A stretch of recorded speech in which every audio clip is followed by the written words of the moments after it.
Mañana. Ahí está, porque el precandidato del Partido Nacional, Jorge Gandini, presentó esta semana su equipo técnico para la campaña. Entre otros, está integrado por la ministra de Industria, Elisa Facio, también por el director de Patrimonio, William Rey, entre otros. Dentro de las principales propuestas, ustedes ya lo saben, está la creación de un Ministerio de Comercio y que las Fuerzas Armadas realicen tareas de apoyo a la policía. Bueno, ¿cómo va a implementar estas propuestas? ¿Cuál va a ser el rol de su equipo técnico? Entre otras cosas, vamos a charlar en esta mañana con Jorge Gandini, precandidato del Partido Nacional. Bienvenido, muchas gracias por estar aquí con nosotros. ¿Cómo estás? Bienvenido. Buenos días. Bueno, entre otras cosas, ¿cuál fue la idea de empezar a presentar a este equipo? ¿Cuál va a ser el rol de este equipo en la campaña? Estamos trabajando ya hace un tiempo porque nosotros queremos hacer aportes a la campaña. Nosotros venimos desde un lado diferente, pero las diferencias no las queremos plantear sobre eso, sino sobre propuestas. Así que las conclusiones las saque cada uno.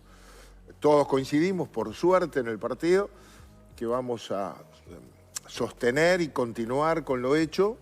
Formamos parte del gobierno y que entramos en una etapa donde tenemos que hacer otras reformas. Nosotros planteamos más el énfasis en la velocidad de algunos cambios y en animarse a romper algunos bloqueos para hacerlos. Entendemos que, como otros candidatos del partido, que estamos cerca de dar un salto al desarrollo. Entendemos también, y lo hacíamos desde el análisis de Ceres que nos acompañó, que ya somos el país más desarrollado en términos generales de América Latina, pero estamos todavía con muchos debes para llegar a tener un nivel de desarrollo como el que Uruguay tuvo en alguna época y hoy ha quedado rezagado. Formar equipos técnicos es primero darle un lugar a la gente, muchísima gente que no está en el gobierno, nosotros nos formamos, no somos el corazón del gobierno. Estamos en el Ministerio de Industria recientemente, fue el primer lugar que tuvimos en el gobierno, pero tenemos muchísima gente que viene desde otro lugar, desde la vida real, desde el trabajo social, desde el trabajo de la economía real, con los que podemos aportar otras miradas. Y haber presentado el equipo técnico el otro día nos permite incorporar otra gente que está en la vuelta, pero que no está en los equipos de trabajo. ¿Es el caso de Ignacio Munyo, por ejemplo, de Ceres? No, porque Ignacio no forma parte de los equipos. Lo que pasa es que Munyo tiene para nosotros un elemento muy atractivo. Nosotros somos wilsonistas y reconocemos en Wilson, allá por la década de los 60, haber hecho un trabajo que nunca más el país hizo. Convocó a aquella CIDE, aquella comisión que estudió y diagnosticó el país e hizo una mirada hacia adelante con las fortalezas que el país tenía. Convocó para eso gente de todos lados, fue a buscar a los mejores, estaba Curiel, estaba Astori, estaba Enrique Iglesias, etcétera, más otros, y diagnosticó el país. De ahí sale el primer censo, de ahí sale el Plan Nacional de Vivienda, de ahí sale la forestación y hasta la idea de las pasteras. Munyo lideró un proceso desde el cual Ceres hace un estudio. Y hace un estudio general del país y hace un estudio sectorial, estudia muchas actividades económicas y sociales del país.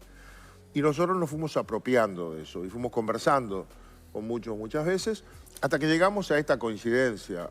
Obviamente, Munyo tiene la independencia de un técnico, pero nos permite eso en lo que nosotros creemos, el diálogo entre la política y la academia y los intelectuales y la universidad, es decir, aquellos que tienen la posibilidad de pensar con independencia y proponer.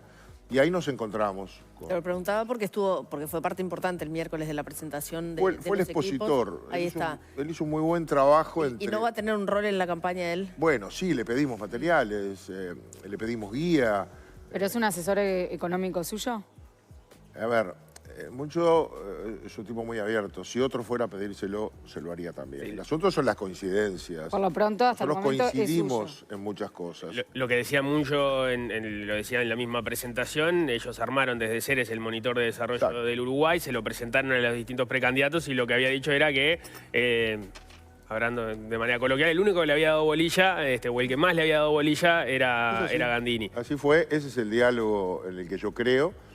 Cada uno en su lugar. Si Munyo se pone a hacer política, deja de ser Munyo. Está bien donde está Pero haciendo lo que está estuvo haciendo. ahí para hacer política, ¿no? O sea, su Porque nombre se como anima a dar un posible paso. precandidato del Partido Colorado estuvo sonando.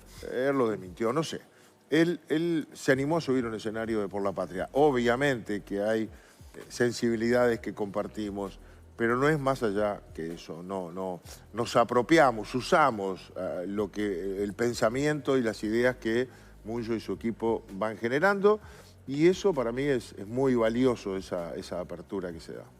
Lo que plantea Munyo, también lo están planteando otros economistas, es esa necesidad de Uruguay de aumentar su crecimiento para poder, en definitiva, lograr un mejor bienestar para el Uruguay. Eso implica una serie de reformas que cuando uno mira, por ejemplo, la presentación que hizo ese día, uno dice, bueno, pero el gobierno no logró ese escalón o trazar los caminos necesarios para ese escalón. Lo que tiene que prometer el próximo gobierno, si lo encabeza Gandini, por ejemplo, dentro del Partido Nacional, es algo bastante distinto a lo que se hizo en este gobierno y a lo que hizo el último gobierno del Frente Amplio también, ¿no? Ahí los colores... Sí. Los dos tienen problemas para prometer ese escalón o ese salto que se necesita. A ver, hay rumbo, el país tiene un rumbo, es el correcto ese rumbo.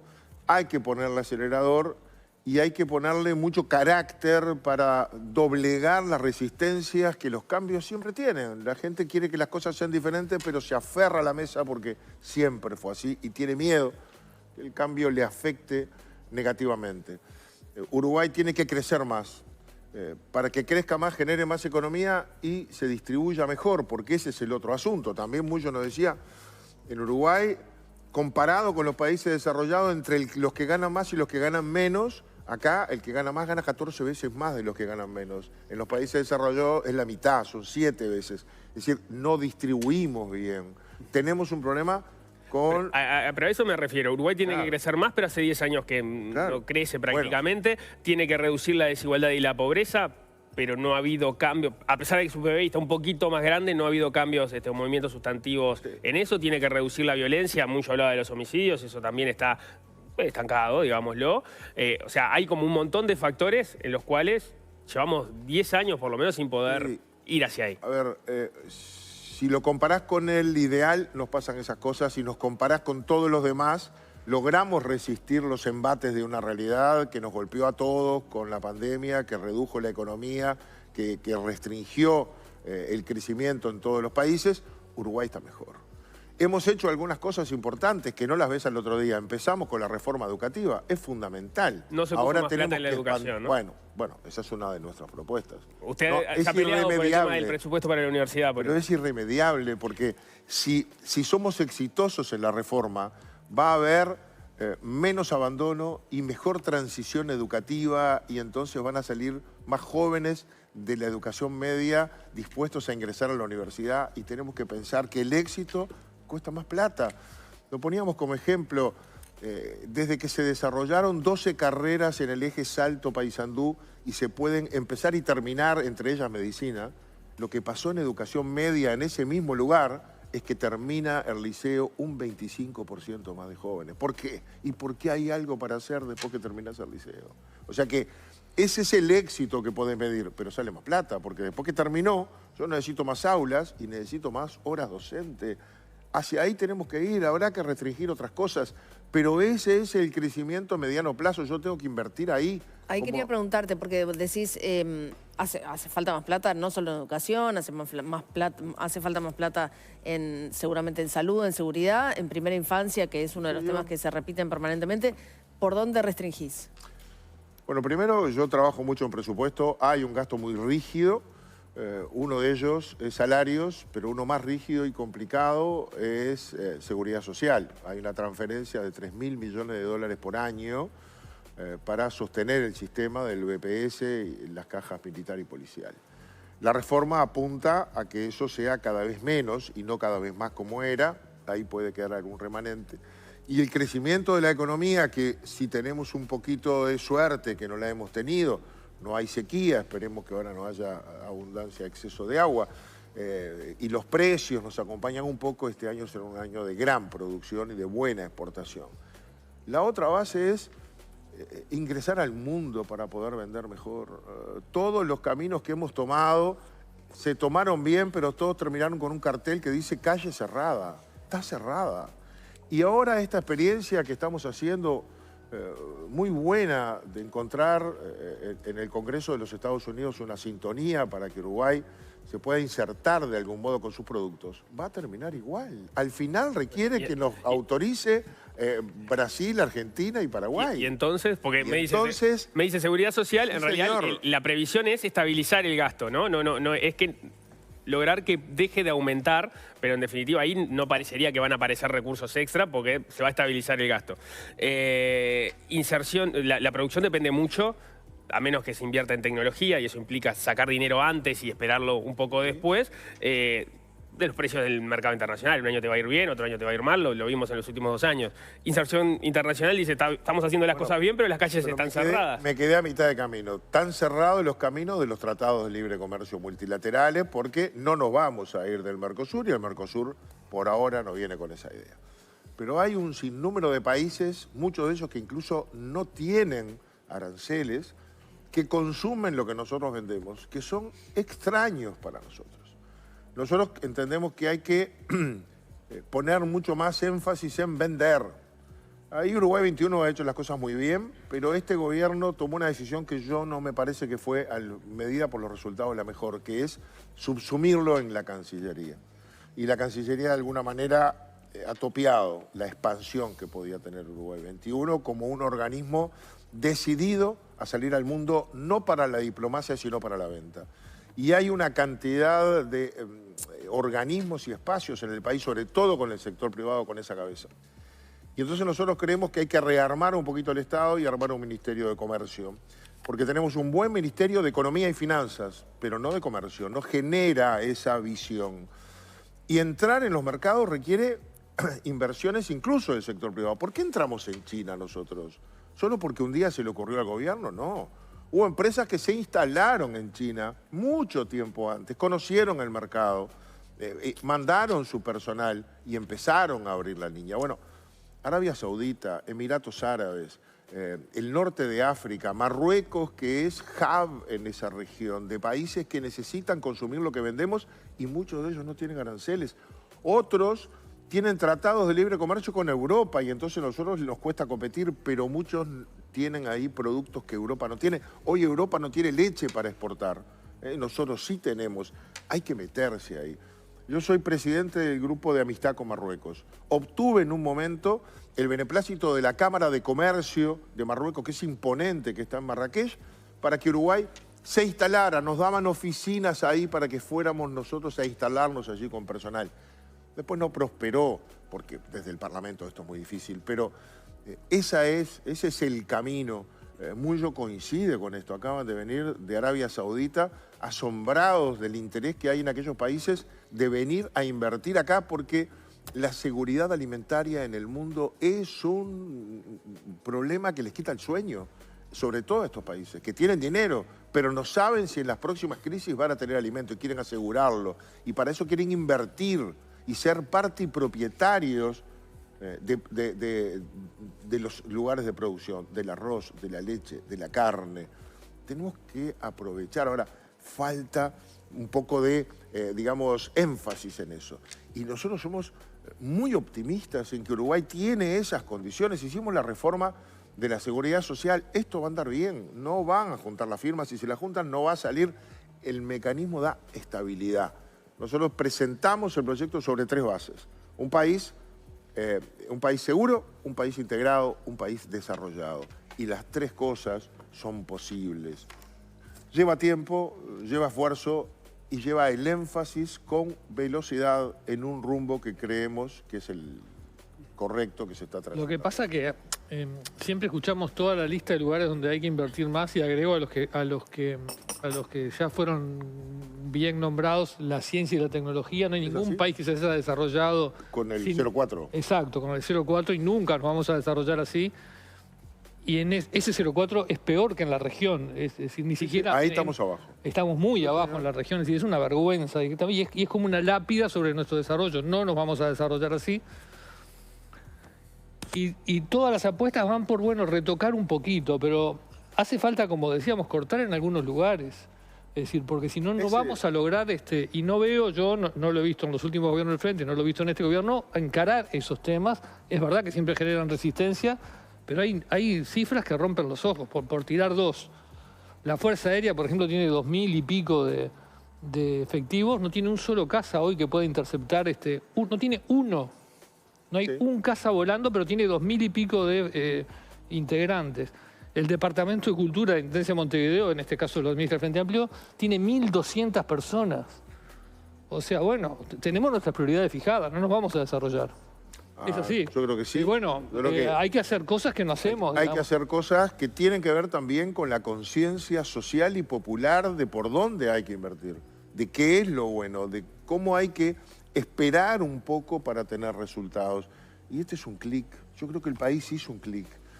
La libertad responsable que tiró la calle Pou sin que nadie lo entendiéramos, porque no lo entendíamos, hizo un clic en el país.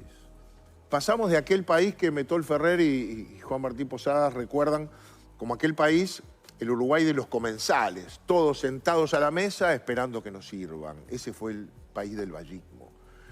A un país en el cual le estamos diciendo a la gente, nosotros vamos a hacer lo que nos toca, pero usted es libre y haga lo que le toca a usted. Y esa idea empieza a permear. Está en las fuerzas de cada uno y nosotros por eso hablamos de un Uruguay de oportunidades. Pongámosle un estribo a la gente que quiere salir adelante, démosle la oportunidad y las herramientas, pero después depende del esfuerzo de cada uno. Creemos en la libertad de cada uno, pero no hay que apretarlo, constreñirlo, limitarlo. Hay que dejar a la gente con apoyo y hay que dar las oportunidades. Ahí hay una base muy fuerte. Uruguay es su gente, como decía Wilson. ¿Qué es Uruguay? Montañas, límites de otros, no. Uruguay es su gente y tenemos un capital enorme ahí. Yo también leí la columna de Posadas, él es optimista sobre esos cambios culturales que están ocurriendo, pero también hay decisiones que tienen que venir del sistema político. Claro. No es de cada uno, digamos. Pero además claro, la libertad de cada uno también necesita en muchísimos casos un montón de apoyo. O sea, Sí. todos somos libres desde el momento que Es así. podamos tener una casa donde dormir, comida para Es así, comer, en es fin. así. ¿no? Cuando el presidente dijo eso, dijo, nosotros vamos a poner lo nuestro. No le permitió, no hubo cuarentena obligatoria, hubo 200.000 personas en seguro de desempleo, se pagaron todas las jubilaciones y todos los salarios públicos puntualmente, y hubo vacunas y no faltó una cama, es decir, el Estado hizo lo que le tocaba. Pero la gente fue la que tuvo el cuidado, la responsabilidad de no salir a la calle, de tratar de no contagiar, de vacunarse. Es decir, hubo hoy ahí un intercambio muy constructivo y positivo, que es una visión muy lejos a la imperante y a la cultura dominante de la izquierda en este país. No se trata solamente de Frente Amplio, Partido Nacional, se trata de que hay dos visiones. En la nuestra la libertad es muy importante y tiene un contenido que no es solo no ir preso o no es solo poder expresarse, es darle las oportunidades a la gente para que en libertad desarrolle su potencial. Creemos en eso, yo creo en eso. Y yo quiero ponerle el énfasis del que le estoy transmitiendo ahora desde el lugar que me toque al próximo gobierno. Perdón. Pasando en limpio un poco sus ideas, entonces, usted mencionó que hay que fortalecer esta transformación educativa con más recursos y también impulsar y fortalecer la inserción internacional del país. Pero, ¿qué otras reformas haría Gandini para conseguir este crecimiento a largo plazo que mejoren la calidad de vida de los uruguayos? Hablé de impuestos, que es un tema del que se habla poco y es un tabú.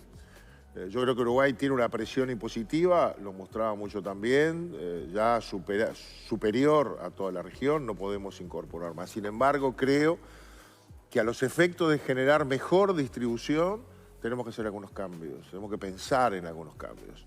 Yo creo en que hay que trabajar en el IVA personalizado, es decir, que a través de las adquisiciones, compras de bienes o servicios con tarjetas, se pueda direccionar el gasto a los que más necesitan y puedas descontar el IVA o no tener IVA, así como hoy pasa con la hotelería, el turismo o la gastronomía, en algunos otros sentidos. Por ejemplo, porque lo podés hacer por tipo de personas, por región del país y por tipo de productos. Podríamos decir, todos aquellos jubilados que ganen menos de tanto no van a pagar IVA en la adquisición de tales servicios. Todas aquellas familias que tengan menos de tantos ingresos y que tengan niños en su casa menores de tal edad, en las compras de tales productos no van a pagar impuestos y eso se hace con la tarjeta. O, ante una situación como la que pasamos con la Argentina, igual que hacemos con el combustible, es decir, estos productos de la canasta básica se compran en Uruguay sin impuestos, con la tarjeta. Ayuda al comercio, baja los costos. Creo que hay que redireccionar el IRPF. Nosotros tuvimos el ajuste fiscal más grande de la historia de nuestro país cuando Astori puso el IRPF y el IAS. Esos dos impuestos iban a recaudar 300 millones de dólares, recaudan 2.000 millones de dólares, es el segundo impuesto. Pero además con aquella teoría del espacio fiscal, se gastaba todo lo que había y se gastaba todo lo que el espacio fiscal preveía que iba a ingresar. Entonces, esos 2.000 millones de dólares se gastan todos en gastos rígidos. No es posible decir, bajo el IRPF sin tener que financiar lo que hoy están financiando. Pero sí podemos empezar a trabajar sobre la idea de que el IRPF sea un impuesto a la renta y por lo tanto permitir deducciones para orientar el gasto de la gente, estimulando a algunos porque te lo permito sacar. Puedo estimular el gasto en educación complementaria a la curricular, la educación física, la educación en idiomas, la educación digital. Puedo estimularlo en la salud. El tratamiento odontológico de tu hijo lo podés descontar todo, o podés descontar algunas otras cosas no, si vas a comprar el televisor, no. Si vas a viajar en turismo, no. Pero algunas cosas te las empiezo a incorporar para estimularte a que descuentes de tu impuesto ese gasto. Tenemos que trabajar sobre esa nueva generación de impuestos. Luego tenemos que mirar los impuestos que le afectamos al sector productivo nacional, a la pequeña y a la empresa productiva. Porque esto es lo que hace que llegue inversión a Uruguay. Si nosotros no le hubiéramos descontado los impuestos que le descontamos a UPM, a lo mejor estaría plantando árboles en otro lado. Los atraemos con eso como atraemos con la COMAP a una cantidad de inversiones. Pero la COMAP no permite que aquellos que pagan determinados impuestos porque son chicos hagan proyectos de inversión en la COMAP. Entonces tenemos que ir hacia eso porque son los que más empleo generan y más riqueza distribuyen. Por lo tanto, ahí hay que hacer cosas con los impuestos. Podríamos seguir hablando de estos temas. Se habla, y yo soy muy claro en esto, lo he sido siempre, no creo en que la desmonopolización del combustible sea un factor que permita bajar el costo del combustible. No creo, porque si eso fuera así, cada vez que cerramos la refinería por la pandemia o porque hay que reformarla, ANCAP ganaría plata. Y no gana plata, pierde plata, porque compra en el mercado internacional combustible refinado más caro de lo que le sale refinarlo. Y además pierde soberanía, porque puede no haber en el mercado internacional. Petróleo siempre hay. El precio del petróleo es el impuesto. Vamos a no engañarnos. Si acá pago 70 pesos al litro y en Fraiventos lo pago 40, es porque en Fraiventos el impuesto es menor, porque está en la frontera con Argentina. Y todavía gana. Sale 30 pesos al litro y lo pago 70. Por lo tanto, hay que volver a pensar al menos en el gasoil productivo, porque eso es desarrollo. Eso es competitividad al sector productivo, de los fletes, de las maquinarias. Se ha industrializado y ha progresado mucho la explotación agropecuaria y sobre todo agrícola. Y llenar el tanque de un tractor vale una fortuna. Bueno, hay que pensar otra vez. Me queda una duda, porque habló al principio de la entrevista en darle más plata a la educación, darle más plata a ciencia y tecnología, y por otro lado menciona menos recaudación por IVA, más deducciones de IRPF y menos recaudación por impuesto a empresas. ¿De dónde vamos a conseguir tanta plata para volcar a este lado? Los ajustes que hay que ir haciendo. Yo digo, también gastamos un disparate en cosas que tenemos que seguir ajustando, y esas son las resistencias. Por ejemplo. Importantes. Yo qué sé. Tú hablabas de que hay que redireccionar mejor el gasto en defensa. Yo creo lo mismo. Pero es un tema que se plantea poco. Poco y duro de plantear. Y cada vez que se plantean reformas a la caja militar es un tema que no termina nunca. Hay una resistencia que la bloquea. Ojo, se planteó y se hizo. Y se hizo. Yo creo que, y bueno, no. Pero se empezó. Pero se empezó. Yo soy testigo de la reforma del 96. Se reformó la caja. Se reformó el BPS, la caja notarial, la caja profesional, la caja policial y nos quedaron por el final la bancaria y la militar. Y hubo un acuerdo. No toquen la militar, no tocamos la bancaria. Y no se tocaron ninguna de las dos. Hoy las dos tienen graves problemas, gravísimos problemas. Bueno, tenemos que... Ahora pudimos hacerle, le pudimos entrar. Hubo voluntad para entrarle y le entramos. Hay que hacer más y en un plazo mediano va a haber que seguir haciendo más, como todavía nos quedó la caja profesional por el camino y vamos a tener que hacer. O sea, tenemos una cantidad de desafíos. Pero el gasto de defensa está bien, pero los jubilados de las Fuerzas Armadas es un tema. Pero si la gente que ya trabajó, que ya pasó, que se jubiló. Eso está, ya Es lo decir, tenés, es un costo. Por eso, pero está el tema de las Fuerzas Armadas, de los gastos en defensa. Acabo de hablar de eso. Claro. Y sacarles un resultado adecuado. A ver, nosotros tenemos un problema con el narcotráfico. No voy a entrar en el tema de sacar a las Fuerzas Armadas, voy a entrar en otro, que es blindar el país. A ver, no tenemos radares para controlar el espacio aéreo. No tenemos las famosas lanchas OPV o lo que sea para controlar el mar territorial. No tenemos los escáneres para controlar el ingreso. Teníamos uno, se cayó justo el día que lo trajimos y no tenemos escáner. Tenemos ley de Estamos derribo, regalados. pero no tenemos el avión capaz de derribar. Tenemos una frontera por la que pasa lo que tiene ganas. Bueno, por eso no tenemos los controles que necesitamos tener para blindar el país y darle después a la policía la tranquilidad que haga su tarea contra el narcotráfico, pero con los agujeros tapados, porque si los tenemos todos abiertos, el día que nosotros controlemos con los radares que van a venir en mayo, 3 radares, está muy bien, escáner, vamos a tener que controlar con lanchas de intercepción el movimiento de los barcos de carga que pasan por el canal, porque van a salir de alguna playa a meterle la carga cuando van en el agua. No tengan duda, por lo tanto va a haber que trabajar en otra área para seguir blindando, porque estos tipos van siempre adelante nuestro. Y lo hacen, en algunos países tienen submarino, vamos a entendernos. Quiere decir que hay mucho para avanzar ahí, pero hay que focalizarlo donde el país tiene las hipótesis de conflicto. Ahora, y hay que poner el dinero en eso. Un segundo gobierno del Partido Nacional, con todas estas cosas que... de las que Segundo hemos hablado gobierno de la coalición. Bueno, un segundo gobierno de la coalición. ¿Gandini tiene fuerzas para llevarlas adelante en caso de que no sea el candidato? Y dependerá de la gente que me vote. Si tengo 10, tengo una fuerza, si tengo 20, tengo otra, si gano, tengo otra. Yo trato de aportar lo que entiendo debería hacerse, para eso son las elecciones internas. Valoro mucho lo que el partido ha hecho, valoro mucho el liderazgo de la calle Pou, que tuvo mucho coraje para enfrentar muchas cosas. Algunas de ellas nosotros le dijimos, guarda que esto puede tener un costo político, como le dijimos la seguridad social.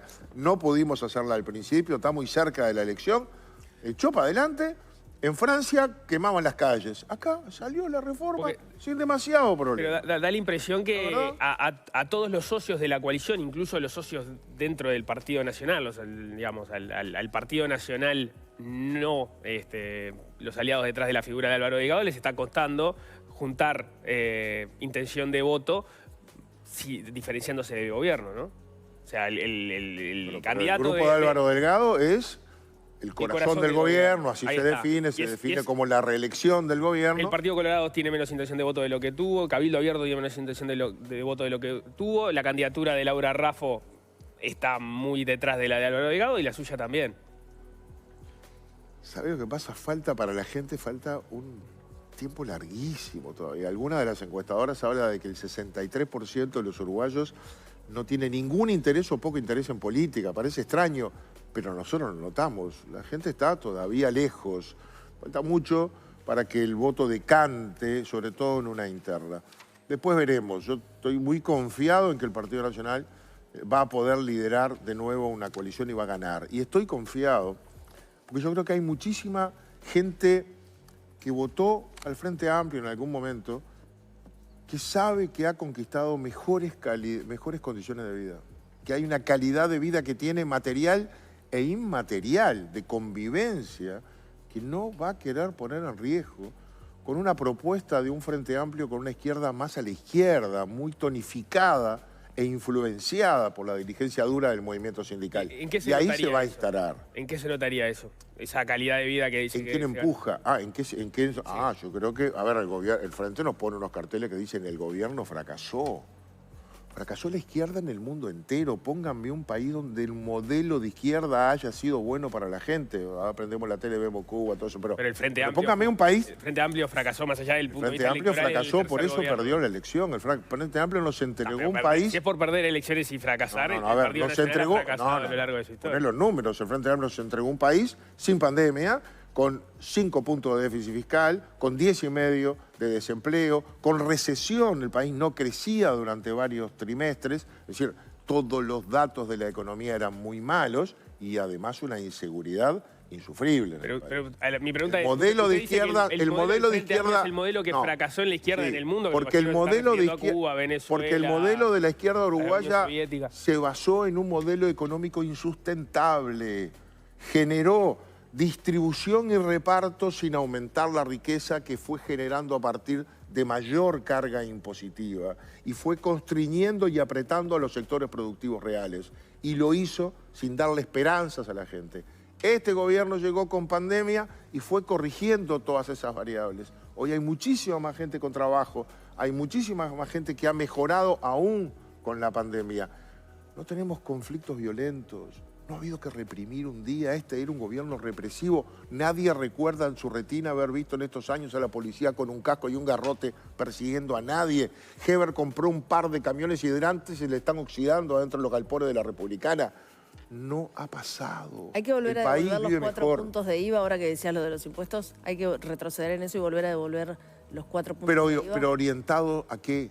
¿Por qué me van a devolver a mí 4 puntos de IVA cuando hago un gasto suntuario? ¿Por qué si me compro el 50 pulgadas o el 60 pulgadas me Ahora van a devolver? se devuelven 2. Que me lo pero también que no me devuelvan nada. A mí, nada. Yo lo puedo pagar. Hay gente que devolverle más del 4 de repente. Eso porque también hay es que la cambiarlo. manera Esa de devolución equilibrar. también hay que Eso que cambiarlo. decíamos, 14 veces, está bien. Yo no tengo que bajarle a este que siga creciendo, pero tengo que buscar la manera de ese que está abajo. A ver, tenemos decenas y decenas y decenas de miles de personas en este país que echan pie a tierra todos los días a las 6 de la mañana para salir a pelearla. Y tienen la cultura y el hábito del trabajo. Esos no reciben ni subsidio en la UTE, ni la garrafa a mitad de precio, ni triple asignación familiar. Esos no tienen nada más que el resultado de su trabajo. Ella, la pareja trae 50.000 pesos por mes a la casa. 50. Con suerte. Con suerte. Y si paga alquiler y no está colgado la luz, no hay manera de que los últimos 15 días tenga que hacer pinino para poder comer. Bueno, ese es el problema que nosotros tenemos, porque hay una cantidad de gente que solo va a salir adelante con la solidaridad. No tienen manera, porque la vida los ha tratado mal, porque el arranque fue muy malo, porque estuvieron presos. A esa gente le tenemos que dar. Y ahí están los programas de Avanzar y todas esas historias para la vivienda y para la alimentación. Pero hay otro montón de gente muy importante que es la reserva del país, que es ese Uruguay que todavía no perdimos. Es la gente que cree que le tiene que dejar a sus hijos una herencia que consiste en hábitos de trabajo y estudio. Y esos tipos laburan todos los días y ganan 50.000 pesos. Bueno, después hacen feria los domingos, lavan un auto, hacen cosas para rescatarle unos pesos más. Esos son la reserva. Nosotros no podemos creer que vamos a levantar este país si no miramos esos cientos de miles de uruguayos que tienen que ser el corazón y el centro de nuestra preocupación. Yo no le puedo regalar a la izquierda la representación de los sectores populares de este país, porque se han formado en un país que hemos creado nosotros, que tiene 100 años más de políticas sociales y de igualdad. Vayan a la Argentina a buscar un seguro de paro, a Brasil, a Chile. Se quedaron sin trabajo en la pandemia y le dijeron, bienvenido, muchas gracias, haga lo que pueda. Acá hubo 200.000 personas que cobraban. Este país, ese que no, es caro, y claro que es caro. Si acá la educación es gratuita, hay una buena salud, hay una cantidad de servicios que hay que pagarlos. Eso lo tenemos que seguir pagando. Eso se llama solidaridad intergeneracional, interclase, como le quiera llamar. Pero falta una focalización de nuestras políticas públicas para que parte de los recursos empiecen a caerle un poquito más al que está abajo, que ese tiene la voluntad de salir adelante. Le pongo el estribo y tengan tranquilidad que lo va a usar bien. Eso es lo que nosotros creemos. Jorge Gandini, precandidato del Partido Nacional, muchísimas gracias. Con mucho gusto. Muy amable. Muchas gracias. Hacemos